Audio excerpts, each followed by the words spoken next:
찬송가 361장 함께 찬양하시겠습니다.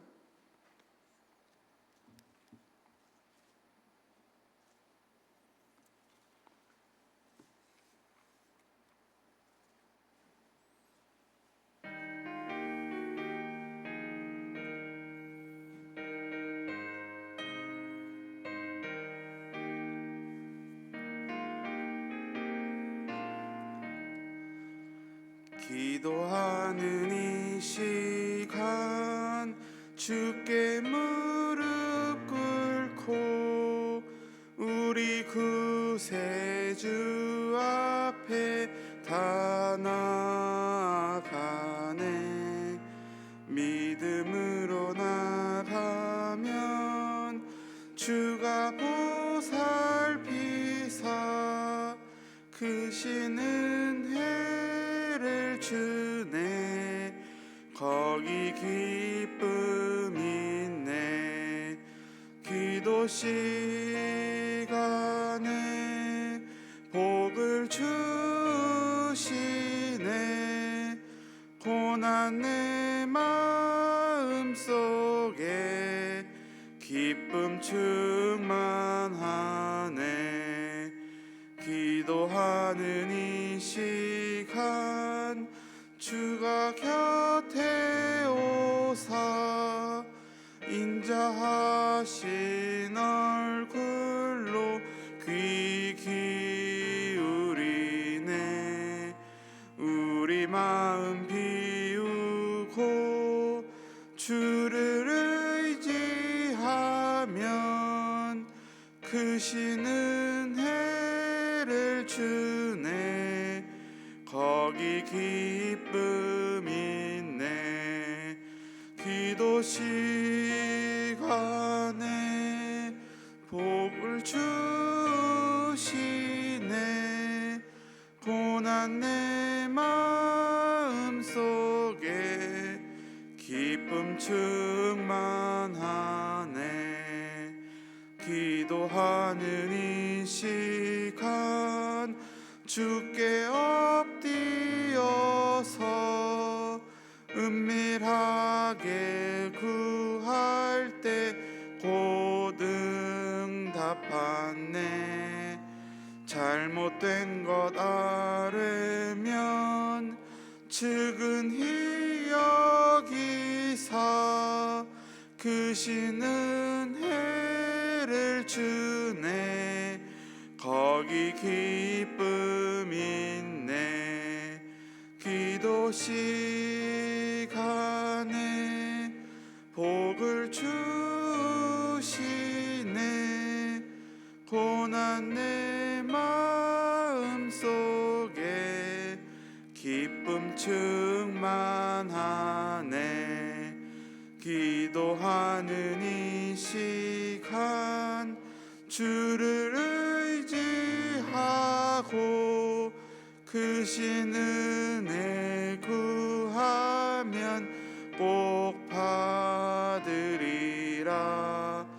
의지하는 마음에 근심 사라지고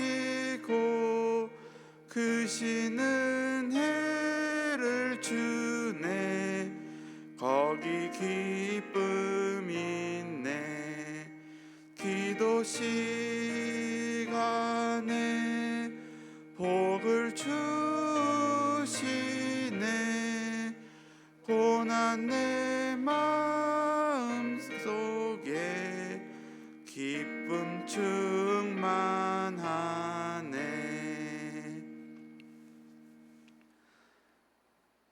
사랑의 하나님, 감사합니다. 지난밤 저희를 지켜주시고 또 이렇게 복된 날 허락하사 주님 앞에 나올 수 있도록 발걸음 인도하여 주심에 감사를 드립니다. 저희는 매일같이 주 앞에 나와 예배드리며 기도하며 저희의 잘못을 회개하지만 또 그만큼 세상 속에 나아가 주님을 잊고 살아갈 때가 너무나도 많이 있습니다. 저희의 그러한 연약함을 불쌍히 여겨주시고 저희를 붙잡아 주옵소서. 저희의 메마른 마음 심령 가운데 주님의 생명의 말씀을 부어주심에 감사를 드립니다. 그 생명의 말씀을 붙잡고 오늘 하루도 세상 속에 나아가 주님의 지자로서 주님 안에서 거할 수 있길 소망하오니 주님 저희와 함께하여 주옵소서. 이 시간 저에게 은혜를 더하여 주옵소서. 이 모든 것 살아계신 예수 그리스도의 이름으로 감사하며 기도드립니다. 아멘. 저희 오늘 함께 나눌 말씀 스바냐 1장의 말씀입니다. 스바냐 1장 1절로 18절까지의 말씀, 구약성경 1304면에 있습니다.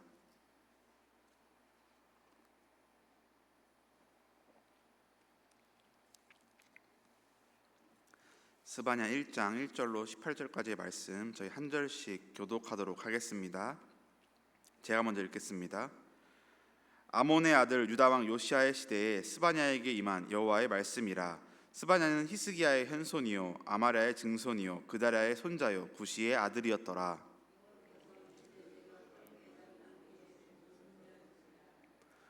내가 사람과 짐승을 진멸하고 공중의 새와 바다의 고기와 거치게 하는 것과 악인들을 아울러 진멸할 것이라. 내가 사람을 땅 위에서 멸절하리라. 나 여호와의 말이니라.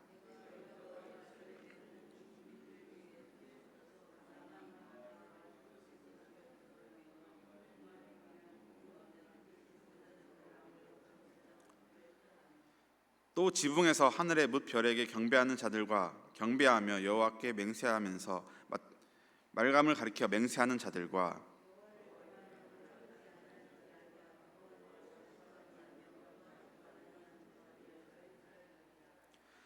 주 여호와 앞에서 잠잠할지어다. 이는 여호와의 날이 가까웠으므로 여호와께서 희생을 준비하고 그가 청할 자들을 구별하셨음이니라.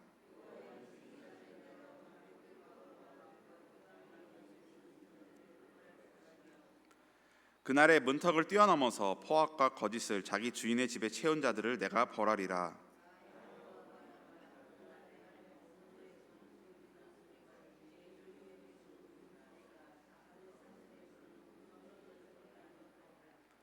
막데스 주민들아 너희는 슬피 울라. 가나안 백성이 다 패망하고 은을 거래하는 자들이 끊어졌음이라.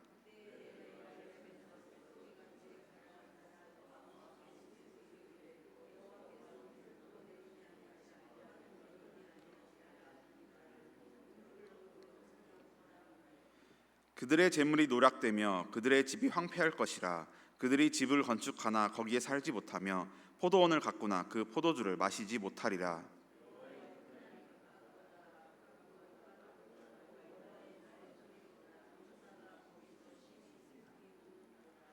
그날은 분노의 날이요 환난과 고통의 날이요 황폐와 패망의 날이요 캄캄하고 어두운 날이요 구름과 흑암의 날이요.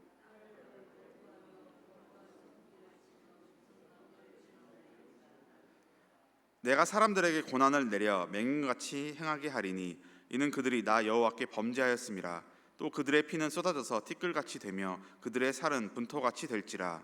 그들의 은과 금이 여호와의 분노의 날에 능히 그들을 건지지 못할 것이며 이 온 땅이 여호와의 질투의 불에 삼켜지리니 이는 여호와가 이 땅 모든 주민을 멸절하되 놀랍게 멸절할 것임이라. 아멘. 오늘 우리가 함께 읽은 이 스바냐서는 소선지서라고 불리는 12권의 책들 가운데 9번째 책에 해당하는 책입니다. 지난주 수요일 호세아서를 함께 읽으면서 소선지서들의 역사적 배경에 대해서 간략하게 말씀을 드렸었는데요.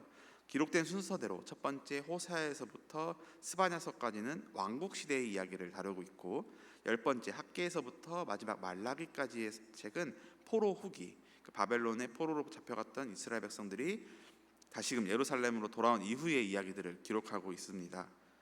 이 소선지서들의 공통적으로 등장하는 내용, 이 소선지서를 꿰뚫는 핵심 주제로는 여호와의 성품과 여호와의 날을 말할 수가 있는데요. 가장 대표적으로 등장하는 여호와의 성품은 헤세드, 인자하심이라고 할 수가 있겠습니다. 출애굽기 34장 6절에 기록된 말씀대로 여호와께서 그의 앞으로 지나시며 선포하시되 여호와라 여호와라 자비롭고 은혜롭고 노하기를 더디하고 인자와 진실이 많은 하나님이라 라는 말씀이 이 소선지서에서는 주로 인용이 되고 발전하는 모습을 우리는 확인할 수가 있습니다. 그리고 여호와의 날이라는 개념, 이는 하나님의 임재가 특정 시간, 특정 공간에 특정 대상에게 나타나는 것을 의미합니다. 따라서 여호와의 날이라는 표현 안에는 심판과 구원에 대한 가르침이 담겨 있습니다. 이 여호와의 날은 모든 소선지서에 공통적으로 등장하지만 특별히 요엘서, 아모스서, 그리고 오늘 우리 함께 읽은 스바냐서에서 특히 강조되는 모습으로 나타납니다. 오늘 이제 읽게 되실 스바냐서는 3개의 장으로 구성된 책입니다. 앞서 말씀드렸던 것처럼 스바냐서는 여호와의 날을 중점적으로 전하는데요, 하나님의 대적자들에게 이 날은 심판과 징벌의 날이고 또 하나님을 신뢰하는 자들에게는 구원의 기쁨을 누리는 날이기도 합니다. 스바냐는 이 여호와의 날에 담긴 양면성, 심판과 징벌 그리고 구원의 기쁨, 이 두 가지를 전하면서 이스라엘 백성들로 하여금 회개하고 여호와 하나님께로 돌아올 것을 권면합니다. 스바냐서는 1장 1절에서 저자와 기록 연대 등을 저희에게 알려주시는데요, 1절 말씀입니다. 아몬의 아들 유다 왕 요시야의 시대에 스바냐에게 임한 여호와의 말씀이라. 스바냐는 히스기야의 현손이요 아마랴의 증손이요 그다랴의 손자요 구시의 아들이었더라. 스바냐서는 선지자 스바냐가 기록하였습니다. 스바냐는 유다 왕 요시야의 시대에 활동하였는데요, 나훔, 하박국, 예레미야 선지자와 동시대에 활동을 한 사람입니다. 특별히 이 스바냐는 히스기야의 현손이라고 하는데, 이 히스기야는 유다 왕 히스기야를 가리킵니다. 그러니까 스바냐는 히스기야 왕의 4대 손으로 왕족 출신이었던 것이죠. 왕족 출신이었기 때문에 유다의 종교 지도자들 그리고 정치 지도자들의 죄악을 더 분명히 알았고 국제적인 정서에 대한 이해도 있었습니다. 하나님께서는 이러한 스바냐를 사용하셔서 이스라엘 백성들을 향해서 심판의 메시지를 전하게 하셨습니다.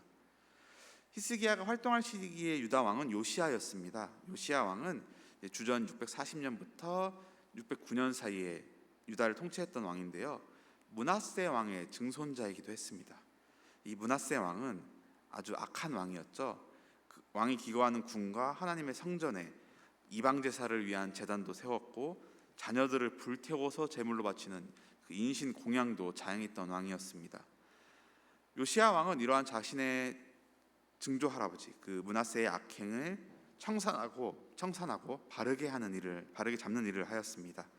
바알 제단을 헐었고 모든 산당과 주상들을 깨뜨렸으며 또 종교 개혁 운동을 펼쳤는데요, 스바냐 선지자는 이 일에 함께했을 것으로 보입니다.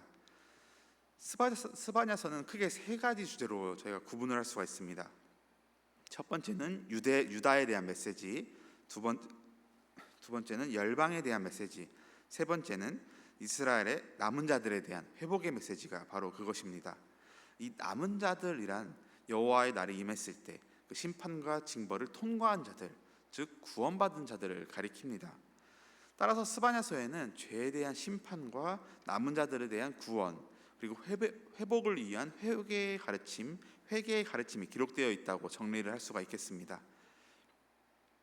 앞서 말씀드렸던 것처럼 이 스바냐서에는 여호와의 날이 특별히 강조되는데요, 오늘 우리가 함께 읽은 1장에서도 이러한 여호와의 날에 대한 강조가 여러 차례 등장하는 것을 저희가 발견할 수가 있습니다. 7절과 8절, 15절의 말씀인데요, 말씀 제가 읽도록 하겠습니다. 주 여호와 앞에서 잠잠할지어다. 이는 여호와의 날이 가까웠으므로 여호와께서 희생을 준비하고 그가 청할 자들을 구별하였음이니라. 여호와의 희생의 날에 내가 방백들과 왕자들과 이방인들의 옷을 입은 자들을 벌할 것이며.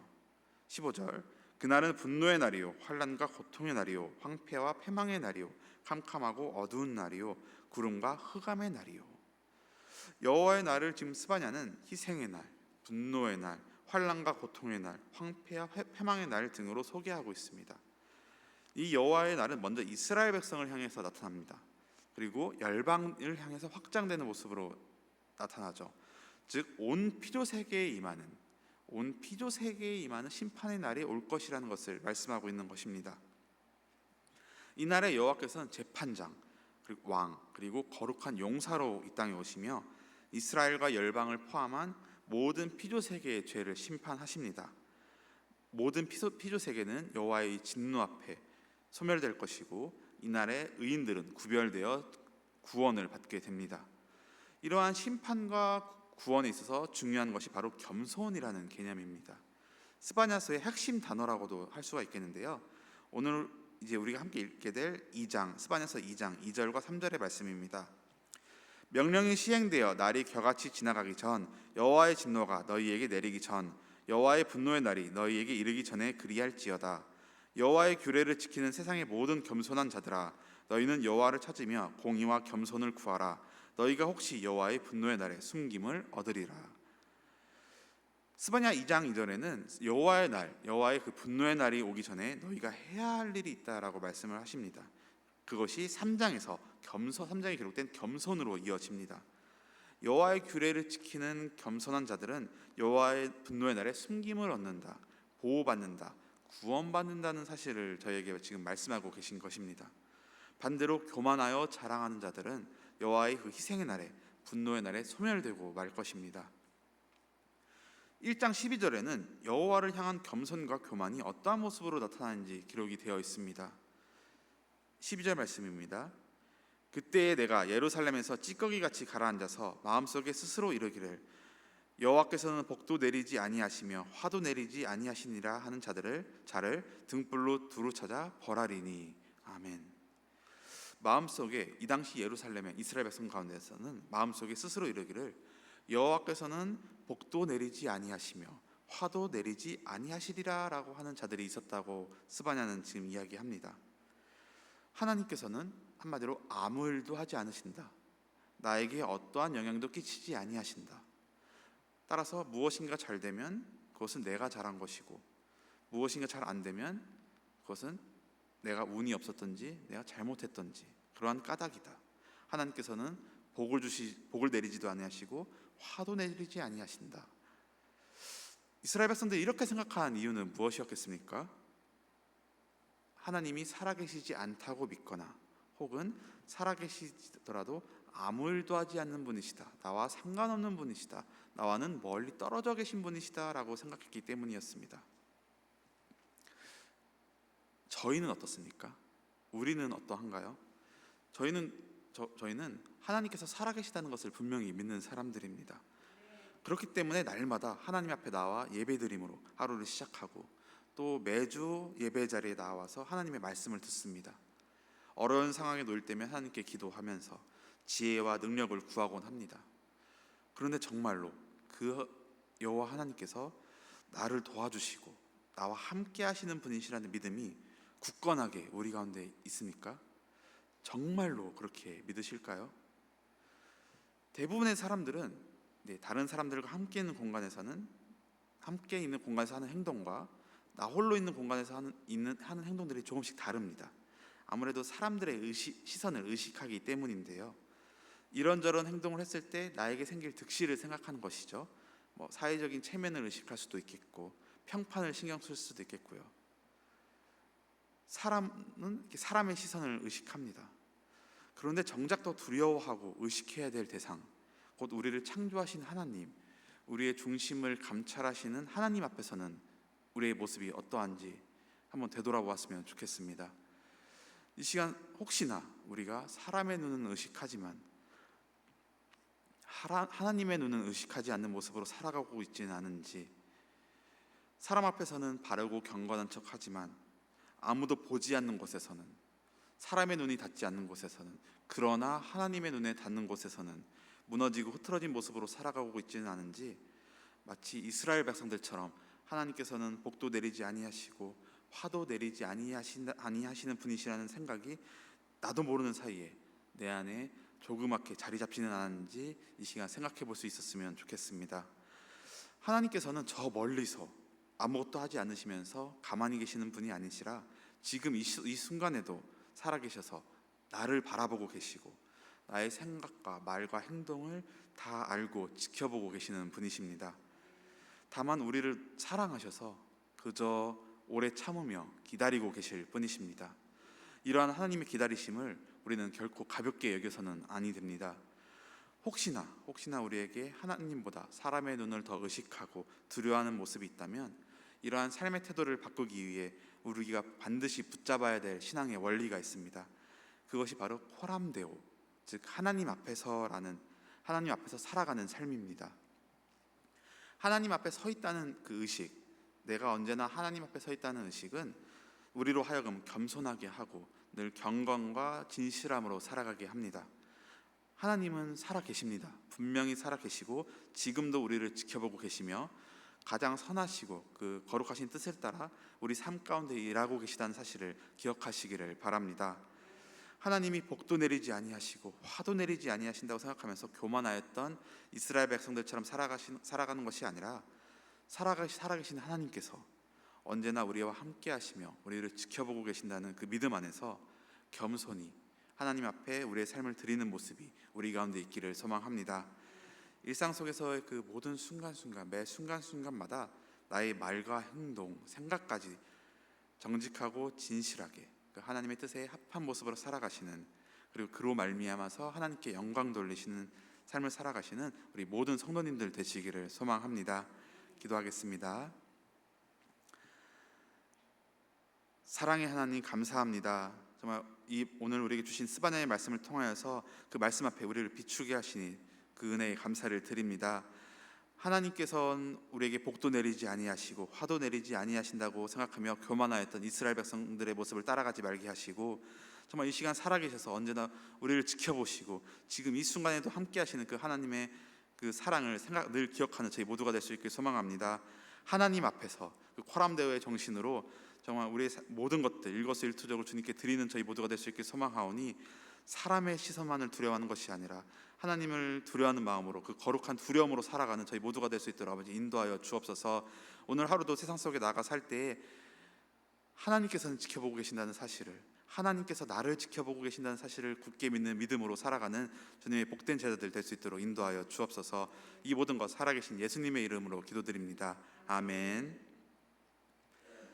저희 찬송가 279장 1절과 2절 찬양하신 다음에 가지고 나오신 기도 제목을 두고 함께 기도하도록 하겠습니다.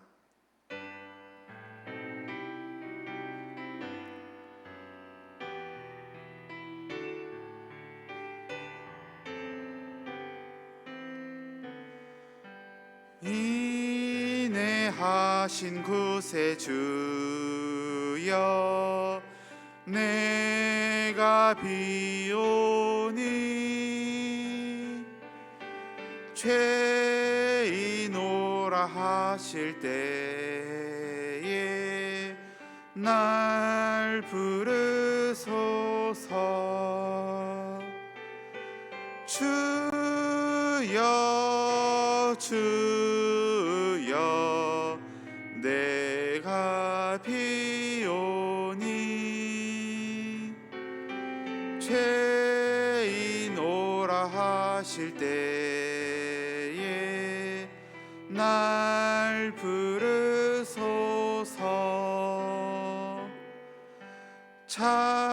자비하신 보좌 앞에 꿇어 엎드려 자복하고 회개하니 믿음 주소서. 주여 주여, 내가 비오니 죄인 오라 하실 때에 날 부르소서. 주의 성호 부르시며 함께 기도하겠습니다. 주여.